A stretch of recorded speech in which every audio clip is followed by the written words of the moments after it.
Trending na pod karon, nakalat na gyud intawon.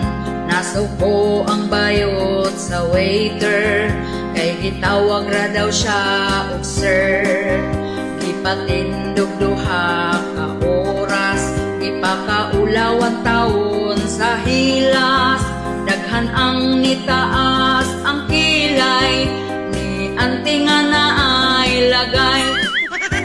Gidumog na karon mga comment section.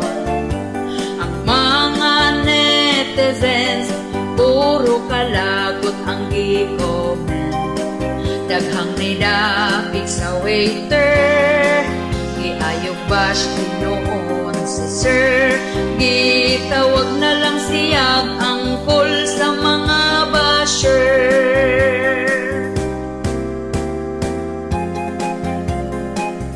Hi sir.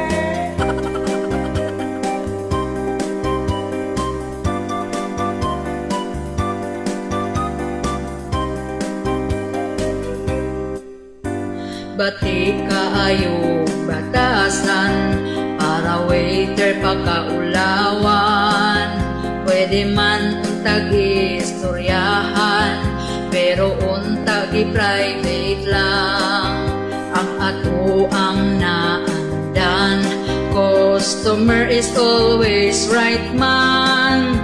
Pero not all the times, palihog lang, ayaw gamit ang pagkagamhanan.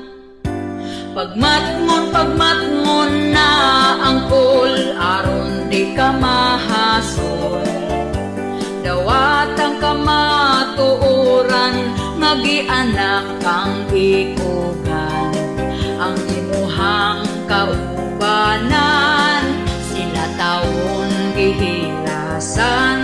Kay barako kayo kag nawong puryaga lang.